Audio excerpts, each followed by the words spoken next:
항공 이용 승객들이 항공편 취소나 지연으로 인해 불편을 겪어도 보상받기 어려웠는데 오늘부터 쉬워질 전망입니다. 새롭게 보상 규정을 강화한 연방정부의 승객보호법이 오늘부터 적용됩니다.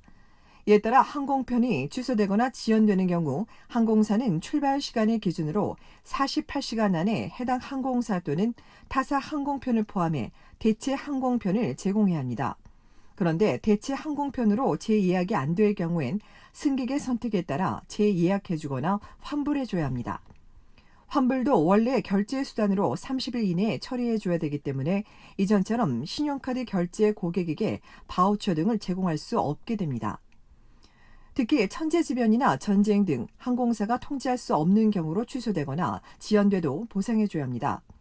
지금까지는 항공사가 통제 가능한 범위에서 비행이 취소되거나 지연됐을 때에만 환불이 가능했습니다.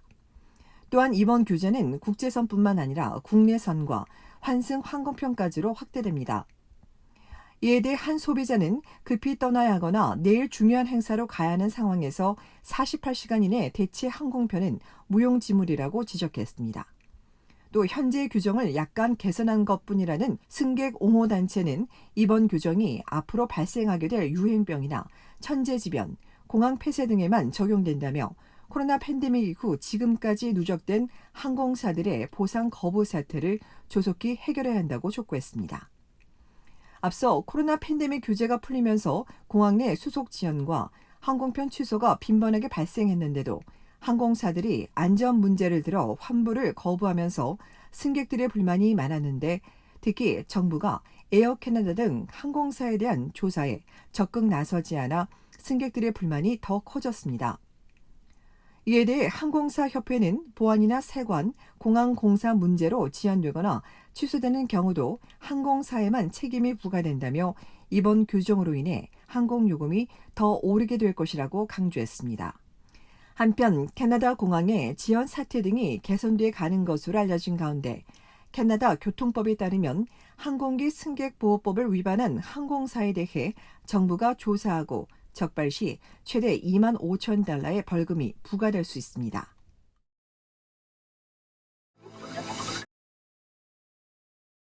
가뜩이나 오른 임대료에 웃돈을 얹어주는 일이 빈번해지고 있습니다. 콘도 시장 분석 회사인 어바네이션에 따르면 지난달 온타리오주 토론토에서 콘도 세입자의 절반에 가까운 41%가 추가 임대료를 지불하기로 했습니다.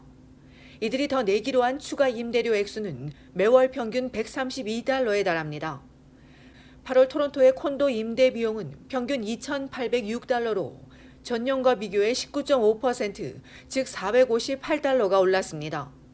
10개월 연속 연간 콘도 임대료 상승률이 두 자릿수를 기록한 가운데 최근 6월부터 8월 사이 석 달 동안에만 무려 11.4%가 뛰었습니다. 세입자 간의 경쟁이 치열해지면서 임대 시장에 머무는 시간도 8일로 줄어 사상 최저치를 기록했습니다. 올 봄부터 시작된 콘도 임대 시장 붐은 이미 코로나 이전 수준을 넘어섰습니다. 기존 세입자에 더해 기준금리 인상 탓에 주택 구매를 포기한 고소득층과 중산층, 또 최근 집을 판 사람들까지 몰리면서 단기간에 급격히 월세가 오르고 있습니다. 특히 조건 등이 맞기만 한다면 추가 임대료를 더 내겠다는 고소득자들이 늘어난 이유도 있습니다. 다만 이런 추세가 계속되지는 않을 거란 전망입니다. 앞서 2016년에서 2018년까지 임대료가 오르다가 2019년 하락하기 시작한 것처럼 현재 웃돈 경쟁도 어느 수준이 되면 바뀔 수밖에 없다는 겁니다.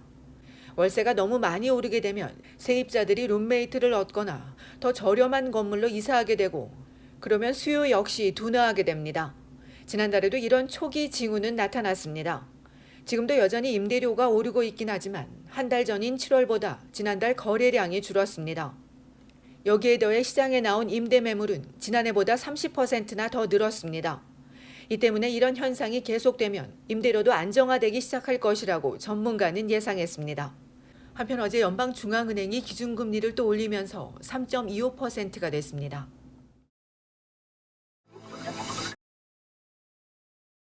엘리자베스 2세 영국 여왕이 오늘 향년 96세로 서거했습니다. 현지 언론은 현지 시각 오늘 오후 6시 반쯤 스코틀랜드 벨머럴 성에서 가족들이 지켜보는 가운데 평온하게 임종을 맞았다고 보도했습니다. 버킹엄궁에 따르면 오늘 오전 주치의들은 여왕의 건강 상태가 우려스럽다며 의료진이 지켜봐야 한다는 권고를 내놨습니다.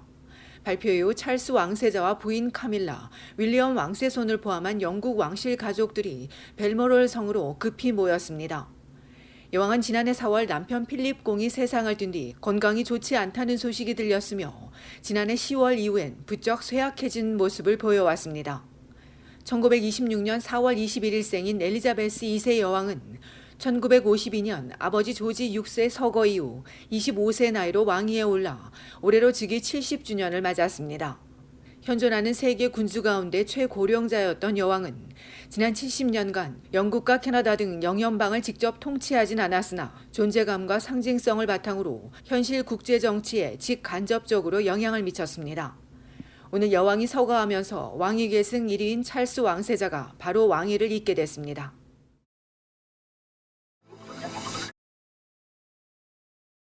캐나다 치매 인구가 급증해 10년 후면 100만 명을 넘어설 것이란 전망이 나왔습니다.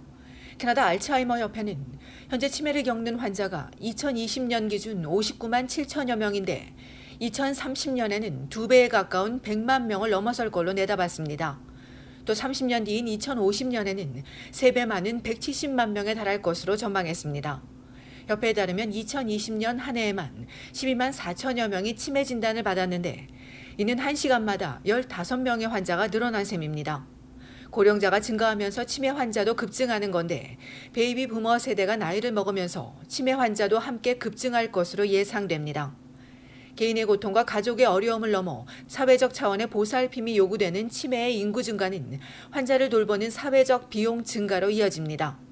지난해에만 캐나다에서 치매 환자 간병에 104억 달러가 들어간 것으로 추산됩니다.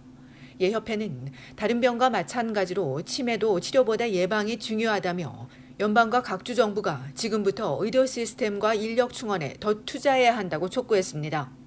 협회는 브리티시 컬럼비아주를 예로 들며 치매 환자를 돌본 가족이 2020년 5만 명이었는데 2050년이 되면 15만여 명으로 늘어날 것이라고 지적했습니다. 치매 인구 증가는 캐나다뿐 아니라 전 세계적인 문제입니다.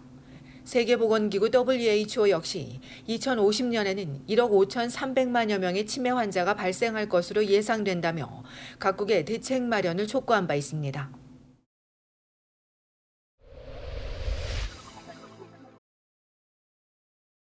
어제 아침 8시 30분 온타리오주 칼레돈 더 고 로드와 패터슨 사이드 로드에서 스쿨버스와 SUV가 부딪히는 사고가 발생했습니다.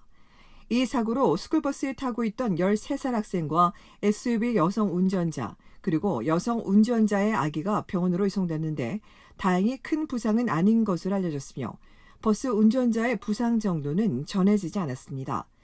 사고 당시 충격으로 스쿨버스가 측면으로 쓰러졌고 SUV 전면도 크게 파손된 가운데 칼레돈 OPP 경찰이 정확한 사고 경위 등을 조사하고 있습니다.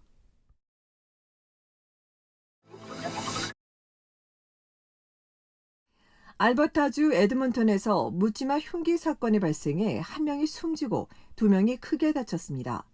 에드먼튼 경찰에 따르면 어제 오후 에드먼튼 허미티지 로드와 헨리 에비뉴 인근에서 묻지마 흉기 사건이 발생해 한 명이 숨지고 2명이 중상을 입었으며 현장에 출동한 경찰이 범인을 추적하는 동안 현장 주변의 학교 8곳과 어린이집 1곳이 어제 오후 4시부터 6시 30분까지 통제됐습니다. 오후 6시쯤 범죄 현장에서 남서쪽으로 2km 떨어진 지역에서 범인인 25세 남성을 붙잡은 경찰은 남성을 상대로 범행 동기 등을 조사하고 있으며 오늘 오전까지 피해자 신원은 공개되지 않았으나 38세 남성이 숨진 것으로 알려졌습니다.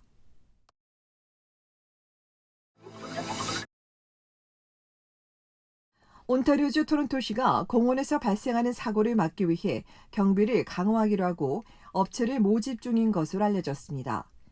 이번 조치는 지난해 벨우드 공원 노숙자 야영지 철거 사태 재발을 방지하기 위한 것으로 시 관계자는 새로운 경비 회사와의 계약을 체결할 때까진 토론토 2곳의 경비업체가 임시로 공원 경비 업무를 맡을 예정이라고 밝혔습니다.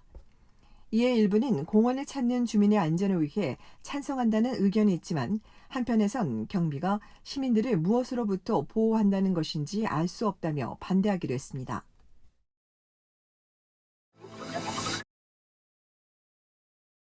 온타리오주 토론토에 위치한 로얄 박물관 롬에서 금요일 밤 7시 30분 한국 문화의 밤 행사가 열립니다.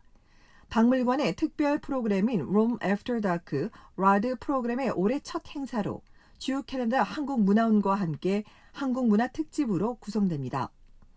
토론토 출신이 리더로 활동 중인 6인조 남자 아이돌 그룹 피온 하모니가 특별 무대를 선사하고 하복과 RPM 댄스 크루 등 현지 커버 댄스 그룹 공연과 K-팝 댄스 강좌도 열리며 노래방과 K-팝 전문 DJ들과 함께 즐기는 댄스 플로어도 마련될 예정입니다. 이 밖에 한국의 현대 재즈 라이브 무대와 티 소믈리에와 함께 차를 공부하고 음미하는 공간이 마련되며 한복 체험 및 영화 상영도 이어집니다. 행사 입장료는 일반 $30, 회원은 $27로 성인만 가능하며 박물관 홈페이지에서 구매할 수 있습니다. 이번 행사는 지난해 6월 한국문화체육관광부가 박물관 내 한국실 지원과 한국 프로그램 운영 등에 $100만 지원하기로 한 협약 이후 처음으로 열리는 공공행사입니다.